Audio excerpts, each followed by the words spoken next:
পিরোজপুরে 101 ধরনের দেশীয় ফল পিঠা দিয়ে বর্ষবরণ হয়েছে। এবার আনন্দ শোভাযাত্রা শেষে পিরোজপুর শহরের গোপালকৃষ্ণ ডাউন ক্লাব মাঠে বাংলাদেশ জাতীয়তাবাদী বন্ধু ফোরামের আয়োজন করে।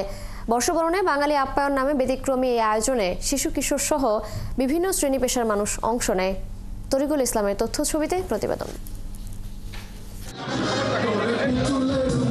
বর্ষবরণের দিন পিরোজপুরের গোপালকৃষ্ণ টাউন ক্লাব মাঠ প্রাঙ্গণ ছিল উৎসবের রঙে রঙিন। এই উৎসবকে আরো রাঙিয়ে তুলতে নানা রঙের পোশাক পরে হাজির হন নানা বয়সী মানুষ। 25 ধরনের পিঠা, 45 ধরনের ফল, 20 ধরনের মিষ্টান্ন ও 11 ধরনের শরবত রাখা হয় আয়োজনে। আর অতিথিরা হাতে মাটির বাসন নিয়ে যে যার পছন্দ মতো খাবারের স্বাদ নেন।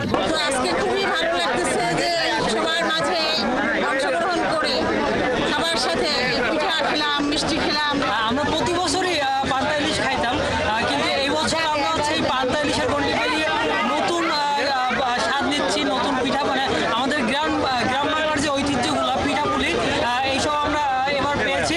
বাংলাদেশ জাতীয়তাবাদী বন্ধু ফোরামের আহ্বায়ক SM সাইদুল ইসলাম বলেন, আপামর বাংলার ঐতিহ্যকে ধরে রাখার জন্য এই আয়োজন। প্রতি বছর এমন আরো ব্যতিক্রমী আয়োজন করার ইচ্ছা প্রকাশ করেন তিনি। পয়লা বৈশাখ মানে উৎসব, বর্ষবরণ মানে উৎসব।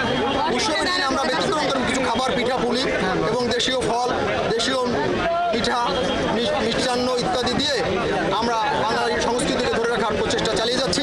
বর্ষবরণে বাঙালি আপ্যায়ন অনুষ্ঠানে অংশ নেন জেলা প্রশাসক সহ বিশিষ্ট অতিথিরা। এমন আয়োজনে মুগ্ধ হন সবাই।